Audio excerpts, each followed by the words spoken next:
Hello बच्चों, मैं स्मिता बिजलवान आपकी केमिस्ट्री टीचर स्वागत करती हूँ आपका आईसीटी वर्चुअल क्लासरूम में। और आज हम पढ़ने जा रहे हैं क्लास 12 केमिस्ट्री का chapter haloalkanes and haloarenes. उसमें हमने मेथड ऑफ प्रिपरेशन पढ़ लिए थे, रिएक्शंस पढ़ ली थी। अब हम हेलो एरीन्स की रिएक्शन पढ़ रहे थे। उसमें हमने न्यूक्लियोफिलिक सब्स्टिट्यूशन रिएक्शन पढ़ ली थी। ठीक है, चलिए। न्यूक्लियोफिलिक सब्स्टिट्यूशन रिएक्शन में हमने क्या कहा था कि रिएक्शन क्या नहीं हो नहीं पाती क्योंकि क्या हो जाता है, double bond, partial double bond character आ जाता है। क्या आ जाता है? पार्शियल डबल बॉन्ड कैरेक्टर आ जाता है। पार्शियल डबल बॉन्ड कैरेक्टर कैसे आता है? क्योंकि क्या होता है, इलेक्ट्रॉन्स यहाँ पर क्या करेंगे, इसमें इलेक्ट्रॉन्स है, ठीक है। क्योंकि क्लोरीन के कितने इलेक्ट्रॉन्स होते हैं? 7 इलेक्ट्रॉन्स हो रहे हैं। एक इलेक्ट्रॉन तो बॉन्डिंग में यहाँ पर पार्टिसिपेट करा, लेकिन बाकी के 6 जो है हमारे पास, वो क्या है, हमारे पास वहां पर लोन पेयर के रूप में हमारे पास प्रेजेंट है।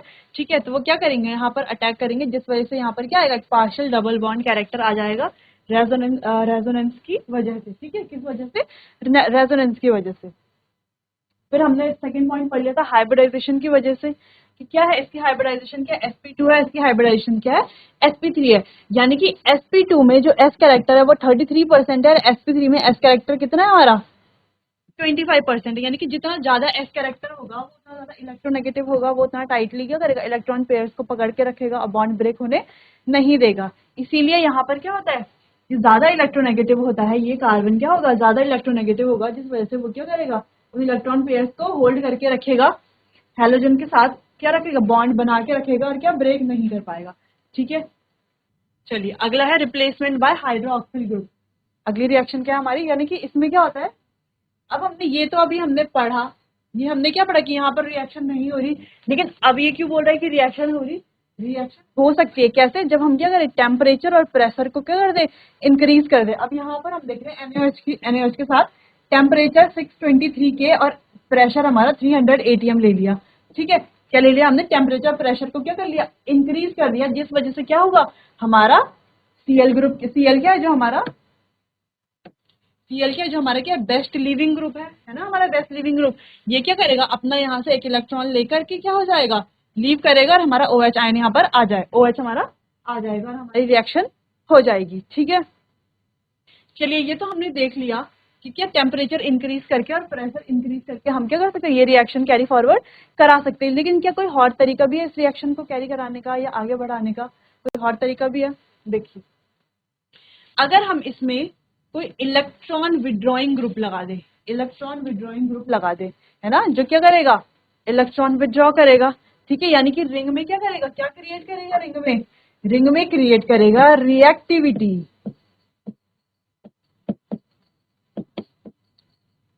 रिंग में क्या क्रिएट करेगा, रिएक्टिविटी, जिस वजह से ये क्या होगा, रिएक्टिव होगा, आगे हमारी रिएक्शन क्या होगी, हो जाएगी, सीएल यहाँ से हटके सीएल अपना इलेक्ट्रॉन लेके चला जाएगा, हमारा OH यहाँ पर आ जाएगा। ठीक है, उसी तरह अगर हम दो NO2 ग्रुप लगा दें, अच्छा NO2 ग्रुप देखिए कहाँ पर लग रहे हैं, यहाँ पर दो NO2 ग्रुप हमारे लग गए। ठीक है, तो NO2 ग्रुप यहाँ से, यानी कि इसकी रिएक्टिविटी और ज्यादा बढ़ जाएगी। ठीक है, अब पहले वाले में जब हमने NO2 ग्रुप लगाया, पहले जो हमारा, जो सबसे पहले हमने यहाँ पर रिएक्शन कराई, ठीक है, यहाँ पर हमने टेम्परेचर इंक्रीज किया, प्रेशर इंक्रीज किया, जिस वजह से आगे रिएक्शन हुई। ठीक है, अब जब हमने यहाँ पर इलेक्ट्रॉन विड्रॉइंग ग्रुप लगाया, तो हमें टेम्परेचर इतना नहीं करना पड़ा, यहाँ पे 623 था, यहाँ पे हमने कितना लिया टेम्परेचर, 443 केल्विन। ठीक है, इतना टेम्परेचर लिया, क्यों लिया, क्योंकि इलेक्ट्रॉन विड्रॉइंग की वजह से ये रिएक्टिविटी को बढ़ा देगा ना, इसलिए ज्यादा रिएक्टिव हो जाएगा, और क्या करेगा, OH फॉर्म करेगा यहाँ पर। ठीक है, नाइट्रोफिनॉल यहाँ पर बनाएगा। तो अगला देखें, अगर हम यहाँ पर हमने दो इलेक्ट्रॉन विड्रॉइंग ग्रुप लगा दे, यानी कि इसकी रिएक्टिविटी और ज्यादा हो गई, है ना, एक इलेक्ट्रॉन विड्रॉइंग ग्रुप लगाने से इसकी रिएक्टिविटी ज्यादा हुई थी। अब हमने यहाँ पर क्या कर दिया, दो इलेक्ट्रॉन विड्रॉइंग ग्रुप लगा दिया, जिसकी वजह से इसकी रिएक्टिविटी और ज्यादा हो गई। अब हमने टेम्परेचर और कम कर लिया, क्या कर लिया, टेम्परेचर और कम कर लिया, अब हमारा फिर हमारा क्या होगा, रिएक्शन हो गई, प्रोडक्ट बन गया। अब तीसरा हमने 3 विड्रॉइंग ग्रुप लगाए, क्या लगाए, 3 विड्रॉइंग ग्रुप लगाए। अब ये इतना ज्यादा हाईली रिएक्टिव हुआ कि इसमें टेम्परेचर बढ़ाना ही नहीं पड़ा, इसको बस हमने हल्का सा क्या कर लिया, वार्म कर लिया, हल्का सा क्या कर लिया, वार्म कर लिया, जिस वजह से क्या हो गया, हमारी रिएक्शन। ठीक है, इतना समझ आया कि ये क्यों हुआ। ठीक है, अब चलिए, अब अगला क्वेश्चन ये है इसमें कि जो हमारा क्या है, जो हमने इलेक्ट्रॉन विड्रॉइंग ग्रुप लगाया इलेक्ट्रॉन विड्रॉइंग ग्रुप, इसके लगाने से हमारी क्या बढ़ी है, रिंग में जो क्या बढ़ी है, रिएक्टिविटी बढ़ गई है। ठीक है, रिएक्टिविटी बढ़ी है। तो ये जो रिंग हमने लगाया, ये हमने सिर्फ इन पोजीशन पे ही क्यों लगाया है? ये हमने सिर्फ ऑर्थो पे और पैरा पे क्यों लगाया, मेटा पे क्यों नहीं लगाया? क्यों नहीं लगाया? क्यों नहीं लगाया? मेटा पे हम नहीं लगा सकते क्योंकि मेटा पे क्या होगा, वो क्या नहीं कि क्या रिंग को स्टेबलाइज करेगा ही नहीं, है ना? रिंग को स्टेबलाइज करेगा ही नहीं। इन पोजीशन में क्या होती है हमारी रिएक्टिव, हमारी इलेक्ट्रॉन डेंसिटी आ जाती है। आती है, चलिए इसको देखते हैं किस तरीके से होता है। जब हमने यहाँ पर क्या है हमारे पास, ठीक है, यहाँ पर है हमारे पास Cl। क्या है? Cl। ये है कुछ इस तरीके का, यहाँ पर है NO2। NO2 किस तरीके से लगा होता है, N double bond O single bond O, इसमें नेगेटिव और इसमें होता है पॉजिटिव, इस तरीके से कुछ होता है।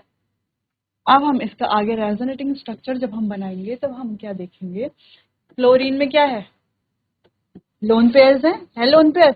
ये लोन पेयर क्या करेंगी, यहाँ इस कार्बन पे अटैक करेंगी और यहाँ से इलेक्ट्रॉन डेंसिटी पाई बॉन्ड कहाँ चला जाएगा, यहाँ पर चला जाएगा। इस तरीके से होगा, यहाँ पे आ गया डबल बॉन्ड, ठीक है, यहाँ पे आ गया नेगेटिव चार्ज, बाकी हमारा एज इट इज रहेगा। ठीक है, तो ध्यान से देखिए, ये एग्जाम में आता है, ये आपको पूरा आना चाहिए रेजोनेटिंग स्ट्रक्चर बनाना। आगे, ठीक है, आगे कैसे हुआ, अब ये यहाँ पर आया इस कार्बन पर और ये हमारा यहाँ पर आ गया इस कार्बन पर। ठीक है, देखो कैसे कैसे हुआ, यहाँ पर हमारा डबल बॉन्ड था, ठीक है, ये आ गया हमारा इस कार्बन पर, यानी कि यहाँ पर हो गया डबल बॉन्ड, यहाँ पर आ गया नेगेटिव चार्ज और यहाँ पर हमारा डबल बॉन्ड था ही, और यहाँ पर हमारा क्या था, N double bond O single bond O negative, यहाँ पर है पॉजिटिव। यानी कि ये इलेक्ट्रॉन क्या है, विड्रॉइंग ग्रुप क्या करता है, रिंग में क्या करता है, इलेक्ट्रॉन डेफिशिएंट बना देता है रिंग को। क्या बना देता है, इलेक्ट्रॉन डेफिशिएंट बना देता है रिंग को। ठीक है, चलिए आगे देखते हैं।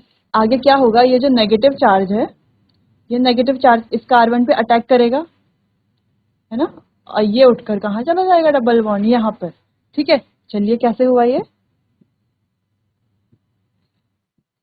रहा, यहाँ पर आ गया हमारा नेगेटिव चार्ज, यहाँ पर आ गया डबल बॉन्ड, यहाँ पर आ गया Cl, यहाँ पर हमारा डबल बॉन्ड, यहाँ पर N double bond O single bond O, यहाँ पे N पॉजिटिव O नेगेटिव।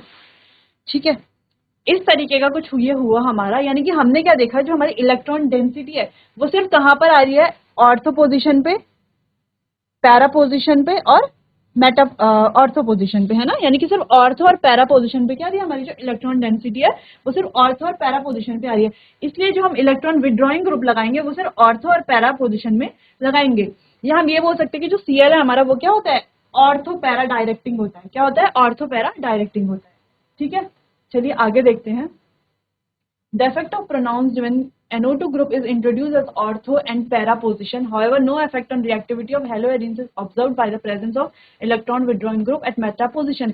यानी कि जब हमने मेटा पोजीशन में क्या किया, इलेक्ट्रॉन विड्रॉइंग ग्रुप को लगाया, तो हमें क्या दिखा, जैसे अभी तो हमने कहाँ पर लगाया है, ये हमारा पैरा पोजीशन में है। ठीक है, तो पैरा पोजीशन हमने देखा, इलेक्ट्रॉन डेंसिटी यहाँ पर आई, फिर यहाँ पर आई, फिर यहाँ पर आई, जो कि अभी हमने यहाँ पर बनाया हमने। एक बार हमारी इलेक्ट्रॉन जो डेंसिटी है, ठीक है, इलेक्ट्रॉन डेंसिटी एक बार यहाँ पर है, एक बार यहाँ पर है और एक बार यहाँ पर है। ठीक है, ये हमने देखा। वैसे ही हम भी यहाँ पर भी क्या देख रहे हैं कि जो हमारी इलेक्ट्रॉन डेंसिटी है वो एक बार यहाँ पर है, फिर यहाँ पर जो हमने पीछे भी किया, तो इस तरीके से हमारा हुआ और ये बन गया हमारा फर्स्ट स्टेप। ठीक है, फास्ट स्टेप, यानी कि पहली रिएक्शन ये हो गई। अगर हम इसे कहाँ लगाए, ऑर्थो पोजिशन में लगाए, तो भी हमारी क्या होगी, देखो यहाँ पर और यहाँ पर, तो भी इलेक्ट्रॉन डेंसिटी क्या हो रही है, सिर्फ ऑर्थो और पैरा पोजिशंस में हो रही है। ठीक है, अब अगर हम इसे मेटा पोजिशन में लगाए, यहाँ पर क्या कर रहे हैं, हम इसे मेटा पोजिशन में लगा रहे हैं, तो भी इलेक्ट्रॉन डेंसिटी कहाँ पर हो रही है, यहाँ पर हो रही है। और यहाँ पर अगर हम देखें और यहाँ पर देखें और यहाँ पर देखें, तो क्या होगी, रिंग इसकी वजह से क्या नहीं होगी, स्टेबलाइज नहीं होगी। ठीक है, जिस वजह से हम इसको पैरा में हम क्या नहीं कंसिडर नहीं करते, या पैरा में हम इसको नहीं लगाते। ठीक है, इतना समझ में आया सबको? ये समझ में आना बहुत इंपॉर्टेंट है, ठीक है। चलिए आगे है हमारी इलेक्ट्रोफिलिक सब्स्टिट्यूशन रिएक्शन। अभी हमने क्या पढ़ी थी? अभी हमने हाइड्रोक्सिल ग्रुप से क्या हुआ, रिप्लेसमेंट कैसे कैसे हुआ वो हमने पढ़ा कि हाइड्रोक्सिल ग्रुप ने कैसे रिप्लेसमेंट किया। पीछे तो हमने पढ़ा कि हाइड्रोक्सिल ग्रुप क्या रिप्लेस नहीं करेगा। क्यों नहीं करेगा? क्योंकि क्या होता है उसमें पार्शियल डबल बॉन्ड कैरेक्टर आ जाता है रेजोनेंस की वजह से, जिस वजह से क्या होगा वो आगे बॉन्ड मतलब आगे रिएक्शन नहीं कर सकता। ये दूसरी वजह ये कि वो क्या होता है sp2 हाइब्रिडाइज होता है, जिस वजह से उसका s कैरेक्टर ज्यादा होता है। s कैरेक्टर ज्यादा होता है तो उसकी इलेक्ट्रोनेगेटिविटी ज्यादा होती है कार्बन की, वो इलेक्ट्रॉन्स को होल्ड करके रखता है, बॉन्ड ब्रेक नहीं होता, ठीक है। ये फिर तीसरा, अब हमने ये पढ़ लिया कि अब हाइड्रोक्सिल ग्रुप रिप्लेस कर सकता है कैसे, अगर हम उसका टेम्परेचर और प्रेशर को क्या कर दे, इंक्रीज कर दे। अगर टेम्परेचर और प्रेशर को इंक्रीज कर दे तो क्या कर सकता है हमारा जो क्लोरीन है वो क्या रिप्लेस, वो हाइड्रोक्सिल ग्रुप क्या कर देगा, क्लोरीन को रिप्लेस कर देगा, हमारे हैलोजन को रिप्लेस कर देगा। अगला हमने पढ़ा कि अगर हम टेम्परेचर बढ़ाएं और क्या करें उसमें कोई इलेक्ट्रॉन विड्रॉइंग ग्रुप लगा दे तो भी हमारी क्या हो सकती है, रिएक्शन कैरी फॉरवर्ड हो सकती है। तो यहाँ पर क्या किया हमने, एक इलेक्ट्रॉन विड्रॉइंग ग्रुप लगाया, टेम्परेचर क्या किया इसके कंपैरिजन में थोड़ा हमें लो किया, क्योंकि यहाँ पर क्या लगा दिया हमने, इलेक्ट्रॉन विड्रॉइंग ग्रुप लगा दिया जो रिंग को क्या करेगा, इलेक्ट्रॉन डेफिशिएंट बना देगा, है ना, और क्या कर देगा, हाईली रिएक्टिव बना देगा, यानी कि रिंग की जो रिएक्टिविटी है उसको क्या कर देगा, इंक्रीज कर देगा, ठीक है। फिर अगला हमने क्या किया कि यहाँ पर दो क्या लगा दिए, दो इलेक्ट्रॉन विड्रॉइंग ग्रुप लगा दिए। जब दो इलेक्ट्रॉन विड्रॉइंग ग्रुप लगा दिए तो उससे क्या हुआ, रिंग की रिएक्टिविटी और ज्यादा बढ़ गई, टेम्परेचर और कम कर दिया हमने, ठीक है, और रिएक्शन हमारी आगे हो गई, ठीक है। तीसरा हमने क्या किया, तीन इलेक्ट्रॉन विड्रॉइंग ग्रुप लगा दिए, जिस वजह से क्या हुआ, इसकी रिएक्टिविटी जो हमारा क्या है, ये है, इसकी रिएक्टिविटी क्या हो गई, इतनी इंक्रीज हो गई, इतनी ज्यादा बढ़ गई कि हमें क्या हुआ, वहां पे टेम्परेचर देना ही नहीं पड़ा ज्यादा, हमें सिर्फ क्या किया, उसको सिर्फ वार्म किया और हमारी रिएक्शन आगे कैरी फॉरवर्ड हो गई, ठीक है। ऐसा क्यों हुआ ये हमने यहाँ पर डिस्कस कर दिया कि क्या हुआ, यहाँ पर इलेक्ट्रॉन डेंसिटी क्या सिर्फ ऑर्थो और मेटा पोजिशंस में होती है, ऑर्थो और पैरा पोजिशंस में होती है, इसीलिए हमने सिर्फ ये जो NO2 ग्रुप है, यानी कि जो हमारे इलेक्ट्रॉन विड्रॉइंग ग्रुप है, वो सिर्फ कहाँ लगाए हैं, पैरा पोजिशन, पैरा और ऑर्थो पोजिशन में लगाए हैं, मेटा पोजिशन में हम नहीं लगाएंगे उसको, ठीक है। चलिए बाकी हमने ये भी देख लिया किस तरीके से हमने इसको सॉल्व करा, मतलब किया, ठीक है। चलो इलेक्ट्रोफिलिक सब्स्टिट्यूशन रिएक्शन देख, इलेक्ट्रोफिलिक सब्स्टिट्यूशन रिएक्शन क्या है, पीछे हमने इलेक्ट्रोफिलिक सब्स्टिट्यूशन रिएक्शन पढ़ी थी, चलिए पढ़िए अब इसमें क्या लिखा है इलेक्ट्रोफिलिक सब्स्टिट्यूशन में। चलिए इलेक्ट्रोफिलिक सब्स्टिट्यूशन रिएक्शन लिखा है, halogen atom beside being slightly deactivating is ortho para directing, ठीक है। जो हैलोजन एटम होता है वो हम अभी पढ़ चुके हैं कि जो हैलोजन एटम होता है being slightly deactivating is ortho para directing, therefore further substitution occur at ortho and para position। इसलिए क्या होता है, substitution कहाँ occur होता है, सिर्फ ortho और para position में होता है, ठीक है। जो हमारा मेटा होता है वो रिंग को क्या करता है, डीएक्टिवेट करता है, ठीक है, एक्टिवेट नहीं होती रिंग, ठीक है। चलिए आगे देखते हैं, due to resonance the electron density increases more at ortho para position then at meta position, यानी कि हमने देखा रेजोनेंस की वजह से जो इलेक्ट्रॉन डेंसिटी है वो सिर्फ ऑर्थो और पैरा पोजिशन में हो रही है, ये हमारी ऑर्थो पोजिशन, ये हमारी ऑर्थो पोजिशन, ये हमारी पैरा पोजिशन, जिसको हमने क्या करा पीछे यहाँ पर भी हमने पढ़ लिया था, ये हमने पढ़ लिया था यहाँ पर पहले ही, ठीक है, कि ऑर्थो और पैरा पोजिशन में क्या हो रही है, जो हमारी इलेक्ट्रॉन डेंसिटी है वो इंक्रीज हो रही है, इसलिए जो रिएक्शन है वो कहाँ पर ज्यादा होगी, ऑर्थो और पैरा पोजिशन में, मेटा पोजिशन में नहीं होगी, ठीक है। तो ये याद रखने वाली बात है, कोई बच्चे क्या करेंगे मेटा पोजिशन में भी कर देंगे, ठीक है, तो मेटा पोजिशन में नहीं होता। फर्दर द हेलोजन, अच्छा अगर आप बार बार रेजोनेटिंग स्ट्रक्चर बनाने का क्या करेंगे, रिविजन करेंगे, बार बार प्रैक्टिस करेंगे तो आप एग्जैक्ट बना पाएंगे और आपको पता होगा कि इलेक्ट्रॉन डेंसिटी कहाँ पर है कहाँ पर नहीं है, ठीक है। चलिए आगे, further the halogen atom because of its I effect has some tendency to withdraw electrons from the benzene ring, ठीक है। जो हेलोजन एटम है उसमें क्या आई नेगेटिव इफेक्ट है, जिस वजह से उसमें क्या टेंडेंसी है, to withdraw electron from the benzene ring से इलेक्ट्रॉन विड्रॉ करने का, लेने का क्या है उसमें टेंडेंसी है, ठीक है। As a result, the ring gets somewhat deactivated as compared to benzene and hence they show electrophilic substitution reaction। इस वजह से क्या होती है, जो रिंग deactivate हो जाती है और वो क्या शो करते हैं, इलेक्ट्रोफिलिक सब्स्टिट्यूशन रिएक्शन, जो हम अभी पढ़ेंगे आगे, ठीक है। In haloarenes occur slowly and require more drastic condition as compared to in benzene, ठीक है। चलिए ये आपने देख लिया इस तरीके से हुआ। आगे बढ़ते हैं, हमारा हेलोजिनेशन हो रहा है, ठीक है। हेलोजिनेशन किसके प्रेजेंस में होगा? FeCl3 FeCl2 की प्रेजेंस में क्या जाएगा हमारा जो क्लोरीन है हमारा वहां पर चला जाएगा जहां पर इलेक्ट्रॉन डेंसिटी ज्यादा है, ठीक है, यहाँ पर और यहाँ पर इस पोजीशन में। अच्छा, ये प्रोडक्ट मेजर बन रहा है और ये प्रोडक्ट माइनर बन रहा है, ऐसा क्यों? क्यों ये प्रोडक्ट जो है वो मेजर है और दूसरा वाला प्रोडक्ट माइनर, ऐसा क्यों हो रहा है? हमें बताइए। यहाँ पर भी HNO3 के साथ हुआ, यानी कि नाइट्रेशन हुआ, NO2 ग्रुप हमारा जुड़ेगा कहाँ पर? ऑर्थो पर और पैरा पर, ठीक है। तो ऑर्थो और पैरा पर क्या हुआ हमारा? NO2 या यहाँ पर सल्फोनेशन हो रहा है, यानी कि SO3H कहाँ पर? ऑर्थो पर और पैरा पर, ठीक है। लेकिन जो हमारा पैरा वाला प्रोडक्ट है वो मेजर है, यहाँ पर ये मेजर है पैरा में, यहाँ पर ये मेजर है और यहाँ पर ये मेजर है। तो ऐसा क्यों? जो पैरा वाला है प्रोडक्ट वही क्यों मेजर है? पहले तो आपको हेलोजिनेशन रिएक्शन कर लेनी है, ठीक है। हेलोएरीन की रिएक्शन हो रही है Cl2 के साथ, किसमें? Anhydrous FeCl2। एनहाइड्रस FeCl2 क्यों लूंगी? एनहाइड्रस यानी कि उसमें कोई भी वाटर प्रेजेंस नहीं होगा, ठीक है, इसलिए हम एनहाइड्रस लेंगे, क्योंकि अगर इसमें थोड़ा सा भी मॉइस्चर या कुछ वाटर होगा तो रिएक्शन क्या होगी? नहीं होगी, ठीक है, खराब हो जाएगी, ठीक है।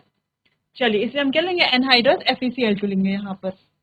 बाकी सारे रिएजेंट जो भी हैं आपको वो क्या कर लेने हैं? लर्न कर लेने हैं। जैसे नाइट्रेशन तो हमें पता है HNO3 H2SO4 कंसंट्रेटेड, ये सिर्फ कंसंट्रेटेड H2SO4 की प्रेजेंस में, ठीक है। सल्फोनेशन ही SO3H SO3 NO2 NO2, ठीक है। चलिए बताइए ये प्रोडक्ट मेजर क्यों बनेगा जो पैरा वाला प्रोडक्ट है, और जो हमारा क्या है ऑर्थो प्रोडक्ट है वो माइनर क्यों बनेगा? क्यों बनेगा बताइए। चलिए, ड्यू टू स्टेरिक हिंड्रेंस, किसकी वजह से? स्टेरिक हिंड्रेंस की वजह से। अब यहाँ पर ही हमारा Cl और यहाँ पर ही Cl है, यहाँ पर क्या है? इसके लोन पेयर्स हैं इसके लोन पेयर, यहाँ पर इसके भी लोन पेयर है, तो यहाँ पे हिंड्रेंस क्या है? ज्यादा है, हिंड्रेंस ज्यादा है, तो इसके कंपेरिजन में ये प्रोडक्ट क्या होगा हमारा? ज्यादा स्टेबल होगा, है ना। ज्यादा जिसमें ज्यादा हिंड्रेंस होगा वो उतना अनस्टेबल भी तो होगा, और जिसमें हिंड्रेंस जितना कम होगा, स्टेरिक हिंड्रेंस जितना कम होगा वो उतना ज्यादा क्या होगा? स्टेबल होगा, ठीक है। तो ये प्रोडक्ट क्या होगा हमारा? मेजर प्रोडक्ट होगा, इसलिए ये माइनर होगा।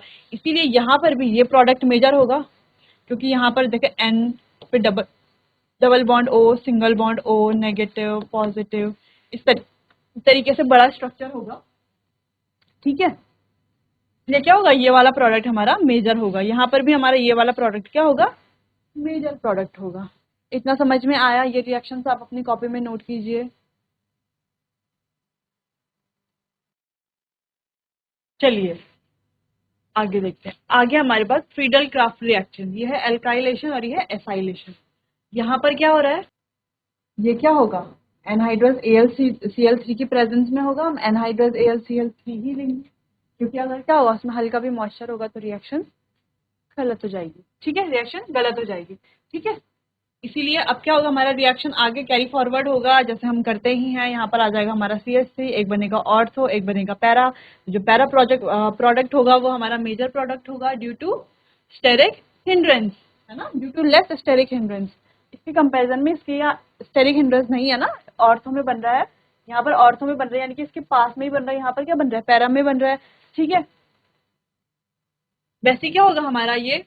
यहाँ पर क्या होगा? Cl बाहर जाएगा, ये वाला कार्बन यहाँ पर ऑर्थो पोजीशन में अटैक करेगा यहाँ पर से, या तो फिर ये पैरा पोजीशन में, ऑर्थो और पैरा में जाकर लगेगा, तो ये हमारा प्रोडक्ट बन जाएगा, ठीक है, एसिटोफिनॉन, यानी कि 2 क्लोरो एसिटोफिनॉन, बोले एसिटोफिनॉन, या ये बोल सकते 2 क्लोरो, ये है हमारा 2 क्लोरो एसिटोफिनॉन, ठीक है। ये बन जाएगा हमारा प्रोडक्ट। समझ में आया? फ्रीडल क्राफ्ट रिएक्शन आपको आनी चाहिए, किसकी प्रेजेंस में? एनहाइड्रस AlCl3 की प्रेजेंस में होती है, ठीक है। एक होती है एल्काइलेशन, एक है हमारी एसाइलेशन। ये हमारी एल्काइलेशन, ये है हमारी एसाइलेशन, ठीक है। तो ये रिएक्शन देखिए, इसको लिखिए कॉपी में, इसको अच्छे से लर्न कीजिए, प्रैक्टिस कीजिए।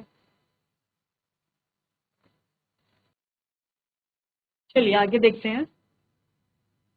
अब हमारी Wurtz reaction, Wurtz Fittig reaction and Fittig reaction.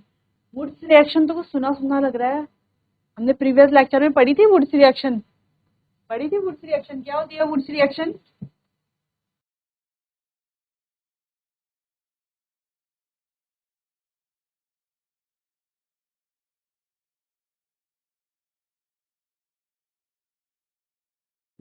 ये होती है हमारी वुड्स रिएक्शन, सोडियम के साथ ड्राई ईथर की प्रेजेंस में होती है, ये बनता है हमारा ये होती है हमारी वुड्स रिएक्शन। तो ये है हमारी वुड्स रिएक्शन, ठीक है। चलो वुड्स रिएक्शन तो हमें पता है। अब यहाँ पर वुड्स के साथ दूसरे साइंटिस्ट कौन है, हमारे फिटिक। फिटिक ने क्या दिया अपने, एक फिटिक रिएक्शन और एक वुड्स, वुड्स और फिटिक ने एक मिलके एक वुड्स फिटिक रिएक्शन दी, ठीक है। चलिए फिटिक रिएक्शन क्या होती है, हमारी एराइल हैलाइड्स की होती है। किसकी होती है, एराइल हैलाइड्स की। देखो देखो इसको हेलो एल्केन में पढ़ते हैं हम वुड्स को। वुड्स को कहाँ पढ़ते हैं हम, वुड्स रिएक्शन को हम कहाँ पढ़ते हैं, हेलो एल्केन में पढ़ते हैं। हेलो एल्केन में पढ़ते हैं, इसलिए यहाँ पे हेलो एल्केन लेते हैं, ठीक है। फिटिक रिएक्शन को हम क्या पढ़ते हैं, हेलो एरीन्स में पढ़ते हैं, इसलिए यहाँ पे एराइल हैलाइड लेंगे।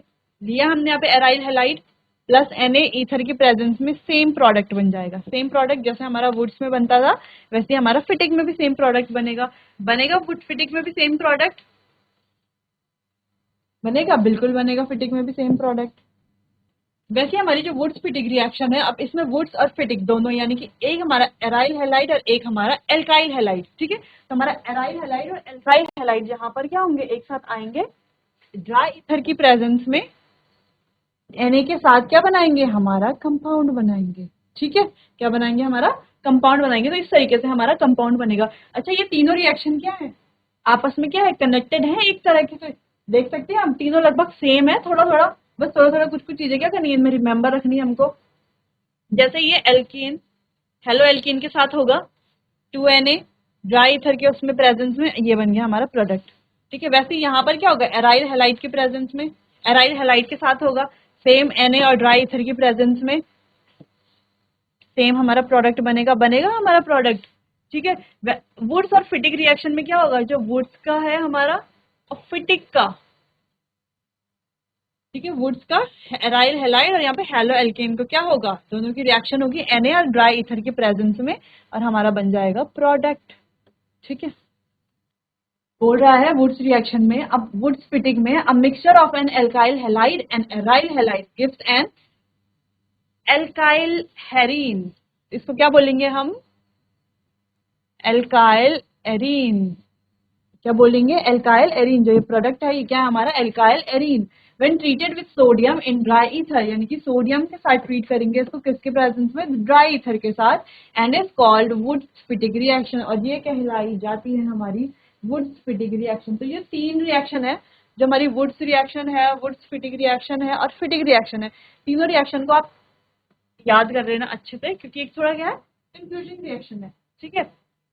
आप फिटिंग में कई वुड्स लिख के आ गए है ना, वुड्स फिटिंग में वुड से वुड्स लिख के आ गए तो गड़बड़ हो जाएगी, ठीक है। तो इसको अच्छे से आप याद कीजिए, तीनों को क्या अच्छे से एक साथ कनेक्ट करके याद करना, ठीक है, ठीक है।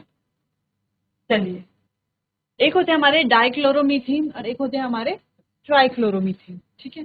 ट्राइक्लोरोमीथेन, डाइक्लोरोमीथेन यानी कि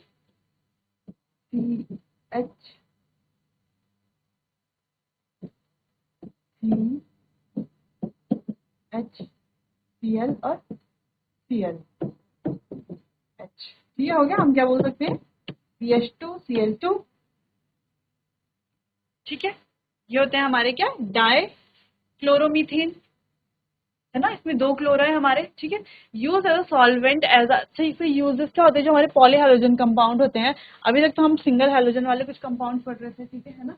अब जो हमारे पॉलीहेलोजन कंपाउंड होते हैं, use as a solvent as a paint remover, किसकी तरह यूज होते हैं, paint remover, as a propellant in aerosols and a process solvent in the manufacture of drugs, ठीक है। Higher level of methylene chloride in air cause dizziness, nausea, tingling and numbness in the fingers and toes. In human diet, skin contact with methylene chloride causes intense burning and mild redness of the skin. Direct contact with the eyes can burn the cornea, यानी कि ये तो हमारे लिए harmful है ना, cornea cornea बंद करती है, ठीक है। नॉजिया, डिजीनेस, टिंगलिंग, नमनेस, ये चीजें क्या करती है in the finger and toes में, क्या करती है, अक्कर करती है, ठीक है। पेंट रिमूवर के क्या आती है, यूज आती है। मैन्युफैक्चरिंग ऑफ ड्रग्स के मैन्युफैक्चर के लिए क्या होती है, यूज होती है, ठीक है। अगला हम पढ़े ट्राइक्लोरोमीथेन, जिसको हम क्लोरोफॉर्म भी बोल सकते हैं। क्लोरोफॉर्म तो सब लोग जानते होंगे, क्लोरोफॉर्म, ठीक है। Chloroform is employed as a solvent for fat और एल्कलॉइड, ठीक है। फैट और एल्कलॉइड का क्या है, ये सॉल्वेंट की तरह यूज होता है, ठीक है। अगला आयोडीन अदर सब्सटेंसेस, ठीक है। The major use of chloroform today is the production of the Freon refrigerant R22, इसलिए प्रोडक्शन में यूज होता है ये। It was once used as a general anaesthetic in surgery, यानी कि सर्जरी में एक एनेस्थेटिक या एनेस्थीसिया के रूप में क्या आता था, एनेस्थेटिक के रूप में ये काम करता था, आता था सर्जरी के टाइम पे पहले के यूज बेहोश करने के लिए। But has been replaced by less toxic safer anaesthetic, बस अब उसको क्या कर दिया गया, रिप्लेस कर दिया गया लेस टॉक्सिक से, ठीक है, जो इससे कम क्या हो, टॉक्सिक हो, तो थोड़ा ज्यादा टॉक्सिक होता है, सच एज ईथर। ठीक है, तो ये तो हम पढ़ ही लेंगे, डाइक्लोरोमीथेन और ट्राइक्लोरोमीथेन। ठीक है, ये इतना इंपॉर्टेंट वैसे नहीं है, पर आपको पता होना चाहिए, जो भी हमारे क्या होते हैं पॉलीहेलोजन कंपाउंड्स होते हैं उनके बारे में आपको पता होना चाहिए। ठीक है, चलिए एक बार इसका रिवीजन कर लेते हैं, जो हमने हाइड्रोक्सिल रिप्लेसमेंट का हमने पढ़ा, का एक बार क्या कर लेते हैं, रिवीजन कर लेते हैं। और यहाँ पर ही हमारा चैप्टर क्या हो गया, खत्म हो गया, क्योंकि हमने क्या कर लिया, इस चैप्टर के जितने भी इंपॉर्टेंट चीजें थी सारी हमने पढ़ ली। ठीक है, हेलो एल्केन्स, हेलो एरीन्स के बारे में, उनके दोनों के मेथड ऑफ प्रिपरेशन पढ़ लिए, दोनों की क्या पढ़ ली, मेन रिएक्शंस पढ़ ली। ठीक है, और दोनों की क्या केमिकल प्रॉपर्टीज भी पढ़ ली। सबसे पहले हमने क्या किया, उनकी केमिकल प्रॉपर्टीज पढ़ी, मेथड ऑफ प्रिपरेशन पढ़े, फिर उसके बाद हमने उनकी रिएक्शंस पढ़ ली। तो चैप्टर हो गया है खत्म। अब कल से हम नेक्स्ट चैप्टर स्टार्ट करेंगे। अभी हम इसका क्या कर लेते हैं, अभी थोड़ा रिवाइज कर लेते हैं जो जो हमने पढ़ा है। ठीक है, देखिए यहाँ पे हमने बोला, यहाँ पे क्या था, यहाँ पे हमने यही पढ़ा था कि ये क्या नहीं करता, क्या नहीं करता, यहाँ पर हमने क्या पढ़ा था, ये क्या नहीं करता, ये आगे रिएक्शन नहीं कर पाएगा इसके साथ। क्यों क्यों नहीं कर पाएगा कोई भी ये रिएक्शन, न्यूक्लियोफिलिक जो हमारी सब्स्टिट्यूशन रिएक्शन है वो क्यों नहीं कर पाएगा, क्योंकि इसमें क्या आ जाता है, पार्शियल डबल बॉन्ड कैरेक्टर आ जाता है। ठीक है, दूसरा हमारे हाइब्रिडाइजेशन की वजह से, ठीक है, sp3 हाइब्रिडाइजेशन की, sp2 हाइब्रिडाइजेशन की वजह से। अगला हमने पढ़ा कि ये रिएक्शन कर सकता है, लेकिन कब, जब टेम्परेचर और प्रेशर क्या हो, ज्यादा हो। ठीक है, अगर टेम्परेचर प्रेशर ज्यादा है और उसमें क्या है, इलेक्ट्रॉन विड्रॉइंग ग्रुप है, यानी कि जब हमारा क्या होगा, उसमें एक इलेक्ट्रॉन विड्रॉइंग ग्रुप होगा, क्या करेगा, वो रिंग की रिएक्टिविटी को क्या करेगा, इंक्रीज कर देगा, यानी कि रिंग जो होगी वो क्या होगी, ज्यादा रिएक्टिव हो जाएगी। अब वो रिंग को क्या भी बना देता है, इलेक्ट्रॉन डेफिशिएंट भी बना देता है, जिस वजह से रिंग में क्या होगा, इलेक्ट्रॉन की कमी आ जाएगी। ठीक है, इसलिए वो क्या करेगा, आगे बॉन्ड बनाएगा। ठीक है, चलिए फिर आगे हमारी रिएक्शन इस तरीके से होगी और हमारे पास हमारा प्रोडक्ट बन जाएगा। फिर ये भी हमने पढ़ा कि वो सिर्फ ऑर्थो और पैरा पोजिशन में क्या होता है, ये क्वेश्चन हमारे एग्जाम में आता है। कौन सा क्वेश्चन आता है कि जो हम ये लगाते हैं, क्या बोले, इलेक्ट्रॉन विड्रॉइंग ग्रुप, ये सिर्फ ऑर्थो और पैरा पोजिशन में ही क्यों आते हैं, ये जो रिएक्शन हमारा ये करता है वो सिर्फ ऑर्थो और पैरा वाली रिएक्शन से क्यों करता है, क्योंकि वो क्या होता है, हमारे हेलोजन क्या होते हैं, ऑर्थो पैरा डायरेक्टिंग ग्रुप होते हैं। ठीक है, ऑर्थो पैरा डायरेक्टिंग होते हैं उनको, और ऑर्थो और पैरा में ही हमारी इलेक्ट्रॉन डेंसिटी भी होती है, ज्यादा होती है, इसलिए हम क्या करते हैं, उन्हें ऑर्थो और पैरा में ही करते हैं। ठीक है, उसके बाद आगे हमने इसके क्या देखे थे, रेजोनेटिंग स्ट्रक्चर देखे थे, किस तरीके से रेजोनेटिंग स्ट्रक्चर है हमारे पास, और इलेक्ट्रॉन डेंसिटी किस तरीके से आ रही है। ठीक है, ये हमने रेजोनेंस से करके देखी कि इलेक्ट्रॉन डेंसिटी किस तरीके से और यहाँ पर आ रही है। ठीक है, चलिए आगे। फिर हमने उसके बाद ये पढ़ लिया कि ऑर्थो में है, जब पैरा में है तो ये प्रोडक्ट बन रहा है और इलेक्ट्रॉन डेंसिटी कहाँ कहाँ पर आ रही है। वैसे ही हमने यहाँ पर भी देख लिया कि जब ऑर्थो में है तब इलेक्ट्रॉन डेंसिटी कहाँ कहाँ पर आ रही है, तभी भी क्या हो रही है, रिंग जो हो रही है हमारी रिएक्टिविटी ज्यादा शो कर रही है। ठीक है, फिर उसके बाद हमने देखा जब ये इसे मेटा में लगाया जा रहा है तो इतना कुछ क्या नहीं कर रहा, रिएक्टिविटी शो नहीं कर रही, इतनी रिएक्टिविटी शो नहीं कर रही। ठीक है, इसलिए हम इसको नहीं लेते मेटा वाली को। फिर हमने इलेक्ट्रोफिलिक सब्स्टिट्यूशन के बारे में पढ़ा कि वो क्या होती है, मोर कहाँ होती है, ज्यादा कहाँ होती है, ऑर्थो और पैरा में होती है, मेटा में नहीं होती। किसकी वजह से, आई इफेक्ट की वजह से, हेलोजन के आई इफेक्ट की वजह से। ठीक है, और इलेक्ट्रॉन डेंसिटी इंक्रीज हो जाने की वजह से, कौन सी पोजीशन में इलेक्ट्रॉन डेंसिटी इंक्रीज हो रही है हमारी, ऑर्थो और मेटा और पैरा पोजीशन में। ठीक है, ये हमारी ऑर्थो पोजीशन, ये वाली हमारी पैरा पोजीशन, और ये वाली भी है ऑर्थो पोजीशन। ठीक है, ये भी हमने पढ़ लिया, इसको आप याद रखेंगे। उसके बाद हमने पढ़ लिया हेलोजिनेशन। एनहाइड्रस FeCl2 की प्रेजेंस में होती है। ठीक है, दो प्रोडक्ट बनेंगे, एक माइनर एक हमारा मेजर प्रोडक्ट बनेगा। कौन सा में? सिर्फ ऑर्थो और पैरा में बनेगा, क्योंकि हैलोजेंस क्या हमारे ऑर्थो पैरा डायरेक्टिंग है। ठीक है, ऑर्थो में और पैरा में बनेगा। चलिए, तो ऑर्थो और पैरा में जो बना तो उसमें हमने क्या बोला कि जो हमारा पैरा वाला वो ज्यादा मेजर है। क्यों? Due to steric hindrance. ठीक है, स्टेरिक हिंड्रेंस की वजह से। आगे हमने इसमें फ्रीडल क्राफ्ट एसाइलेशन और फ्रीडल क्राफ्ट एल्काइलेशन, यानी कि फ्रीडल क्राफ्ट एल्काइलेशन और एसाइलेशन को हमने पढ़ा, किस तरीके एनहाइड्रस AlCl3 की प्रेजेंस में ये होगा आगे रिएक्शन। ठीक है, तो यहाँ पे क्या बन जाएगा? यहाँ पे तो मिथाइल बेंजीन बनेगा। ठीक है, यानी कि 1 क्लोरो 2 मिथाइल बेंजीन। ठीक है, यहाँ पे 1 क्लोरो 4 मिथाइल बेंजीन, जो भी यहाँ पे एसिटोफिनोन 2 क्लोरो एसिटोफिनोन हमारा बना, यहाँ पर बना 4 क्लोरो एसिटोफिनोन। तो यहाँ पर भी मेजर प्रोडक्ट यही होगा। क्यों होगा मेजर प्रोडक्ट यही? क्योंकि इसमें भी क्या होगी? सेम बात, यानी कि स्टेरिक हिंड्रेंस की वजह से होगी। ठीक है, इसी के साथ साथ हमने क्या पढ़ा? जो मेटल्स के साथ जो क्या होती है, रिएक्शंस होती है हमारी, वुड्स रिएक्शन, फिटिक रिएक्शन और वुड्स फिटिक रिएक्शन। एक Wurtz Fittig reaction, Fittig reaction और Wurtz Fittig reaction, Wurtz reaction. ठीक है, तो हमने क्या बोला कि जो वुड्स रिएक्शन है वो तो हमारी कौन सी रिएक्शन है? वो है हमारी हेलो एल्केन्स की रिएक्शन है। ठीक है, और ये हमारी हेलो, बाकी की दो क्या है? हमारी हेलो एरीन्स की रिएक्शन है। ठीक है, जबकि वुड्स फिटिक रिएक्शन क्या है? हमारी हेलो एल्केन प्लस एरीन। इसमें एल्काइल हैलाइड और एराइल हैलाइड दोनों का क्या होता है? दोनों को क्या किया जाता है? मिक्सचर बनाया जाता है। दोनों का मिक्सचर किसमें? सोडियम और ड्राई ईथर की प्रेजेंस में। तो क्या बनाता है ये हमारा? एल्काइल एरीन बनाता है। क्या बनाता है? एल्काइल एरीन बनाता है। ठीक है, वैसे ही हमारी जो फिटिक रिएक्शन होती है उसमें हमारा एराइल हैलाइड सोडियम और ईथर की प्रेजेंस में हमारा ये प्रोडक्ट बन जाएगा। बन जाएगा, इसमें दो ग्रुप क्या है? एक साथ ज्वाइन हो रखे हैं। वैसे ही हमारी वुड्स रिएक्शन में भी क्या होगा? सोडियम और ड्राई ईथर की प्रेजेंस में ये प्रोडक्ट बन जाए, जिसमें अगेन हमारे इसी की तरह क्या है? दो ग्रुप अटैच हो रखे हैं दो, हो रखे हैं ना। इस तरीके से ये हमारी रिएक्शन हो जाएगी। ठीक है, उसके बाद हमने पॉलीहेलोजन कंपाउंड्स को भी पढ़ लिया था कि पॉलीहेलोजन कंपाउंड्स जो डाइक्लोरोमीथेन है और हमारा क्या है? ट्राइक्लोरोमीथेन है। तो डाइक्लोरोमीथेन हमारे कहाँ यूज होता है? पेंट्स के रिमूवर में यूज होता है। ये हमारे लिए हार्मफुल भी होता है, कॉर्निया बंद कर सकता है, नोजिया टिंगलिंग फिंगर और टोज में क्रिएट कर सकता है। ठीक है, फिर अगला हमारा ट्राइक्लोरोमीथेन क्लोरोफॉर्म का हमने पढ़ा कि पहले वो यूज होता है सर्जरी में एनेस्थेटिक के यूज में, एनेस्थेटिक की तरह यूज होता है सर्जरी में, लेकिन अब यूज नहीं हो पाता क्योंकि वो क्या होता है? ज्यादा टॉक्सिक होता है। ठीक है, इस तरीके से हमने ये पढ़ लिया था। वैसे ये कोई इंपॉर्टेंट नहीं है, और यहाँ पर हमारा ये चैप्टर होता है खत्म। आगे हम पढ़ेंगे हमारा नेक्स्ट चैप्टर अगले लेक्चर में। तब तक के लिए आप इस चैप्टर को पढ़िए, इसका रिविजन कीजिए, अच्छे से पढ़ाई कीजिए। Thank you.